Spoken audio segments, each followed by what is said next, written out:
If you think that you want to buy a house, here's the tip of the week, probably of the year. You got to sit down, put pen to paper and say, is this the right thing for me now? I'm looking to buy my first home. What's your best piece of advice? Get pre-approved by a lender. Number one, 100%. Not only does it give us permission to go buy a house, but it also tells us what our limitations are. So if they've got money saved, they got great credit, they've got a good job, and they qualify for $500,000 purchase, that's one thing. So now we know where to shop.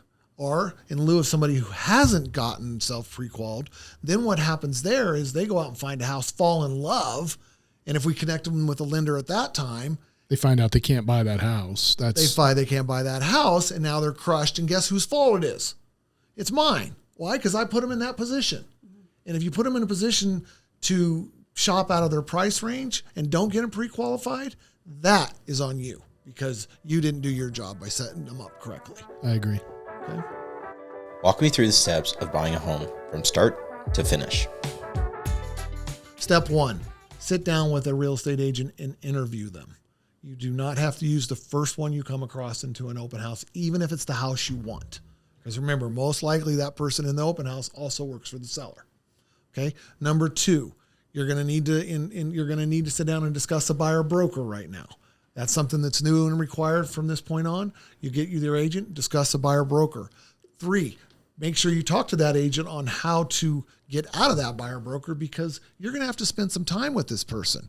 And if you don't like this person, you're stuck with them for 45 days or whatever it is through this process.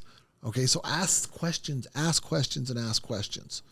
Oh, and then once you pre-qualified, once you find the right agent, because the right agent is important, okay, then you're going to go find homes. Now, here's the tip of the week, probably of the year. Don't, just because you're qualified for $500,000, don't shop up to $500,000. You do not have to, no. That's just what you qualify for based on your income does not mean that that's what you have to spend. Most people want to shop at the top of their budget, and that is not always the best way to go. It leaves us no room for negotiations. It does nothing, okay? And it puts us in a really bad position. But listen, if you want to buy a $500,000 house, I will probably say, listen, we don't have to spend this much money to find this house. Are you sure this is where you want to be? Because if you give me a budget, I'm not going a dollar over it. Well, and I think they also need to take into account, like all of us do, that you don't want to be house poor. Right. You don't we talked about that on previous episodes. Yeah. That is devastating to the whole experience, but you don't want to not be able to have a life because you or a couch have a hard time because you have a hard time affording the mortgage. And that takes place. Where's the joy in that? It doesn't happen. That takes place in a conversation you're having with your agent. What's your lifestyle like? Tell me a little bit about yourself. What do you like to do? Right. Okay, you set aside money for that. Well, what's that look like? What type of house do you need? If you're serious about looking for houses, go sit down with an agent. Well, and now with the new changes in the way that things are going, I think you're going to see that a lot more in terms of having to go through the buyer broker situation that John was talking about and the changes that are made there. Because they're going to have to sign something in order for you to be able to go out and show them as a realtor, you're going to have an opportunity to have those conversations now instead of somebody standing in front of it making a phone call to you going, hey, can you come out here and show me this house right now? Right. That's going to be a thing of the past for the most part. How do I know when it's the right time to stop renting and look for my first house? As soon as they stop waking up with Cheerios stuck to their forehead. I don't get it. How do you follow that? No. It all depends on the individuals. I know 20-year-old people that own a house. So age has nothing to do with it. Okay. But it also is a commitment, right? And I don't want to say immature people can't buy a house because Matt owns a house or two. Okay. But what I can say is people know when they're ready. A lot of times it's based on their current living situation and they just want to move on and they want to start their life as a individual inside their own house, right? But lifestyle. They want to stop paying somebody else and they want to start at least having some of that payment go towards, principal on something they own. I think it goes back to personal goals financially. I think what you'll find is that when markets are really hot, it tends to be because mortgage payments are relatively close to rent payments. And I think that when that happens, then you see a lot of activity in the market. When rents are significantly lower than mortgage payments, then that has to be a conversation that somebody has, amongst themselves and with their families about, is that a risk that they're willing to take at that point financially? And I think that a lot of times it's probably not, to be perfectly honest with you, the best time to go out and buy a house if they're paying rent and it's $800 more to get a mortgage. It depends on their own personal situation, their own personal goals.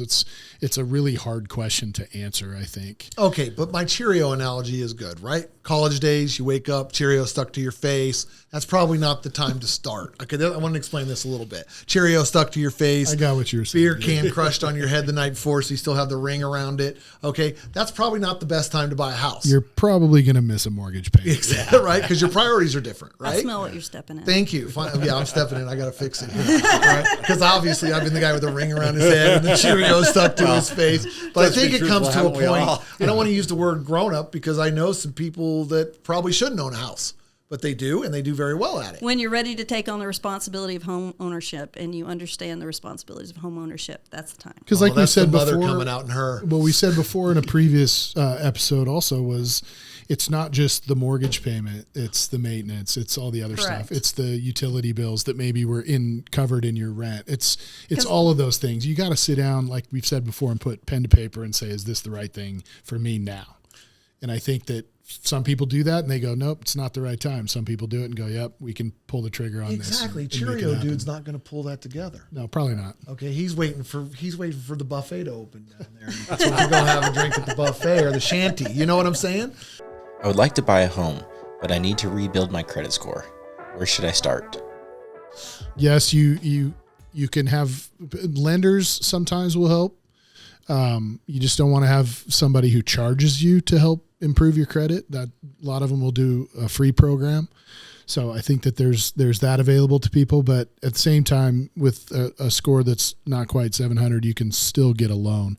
What you run into sometimes is that if you're getting the 600s, right? yeah. If you're getting a conventional loan, the rate will be a little bit higher if your credit score is not above 720, and then again above 760, I think it is. But you can definitely get an FHA loan, and typically the rate on an FHA loan is lower than a 30-year conventional loan. Okay. Because there's fees and costs up front. I want to put it out there, right? If you think that you want to buy a house and you think that you can't buy a house or you need direction to buy a house, come see us. Okay, and I know this isn't supposed to be a commercial, but come see us. I have actually got lenders that will actually work with you, help you get your credit score in order. They will stand there. And they'll do it for free. And their answer is not, it is never no, it's always when. In other words, if you're willing to put the work in and you're willing to set a goal and you're willing to do what it takes, to get some bills paid off, get your credit score back to where to go, the lender will stand by you. Matt and I will stand by you. It's through the whole process. I don't care how long it takes. Everybody deserves the right to home ownership, and everyone deserves the right to representation. So that's the best thing about when Matt and I team.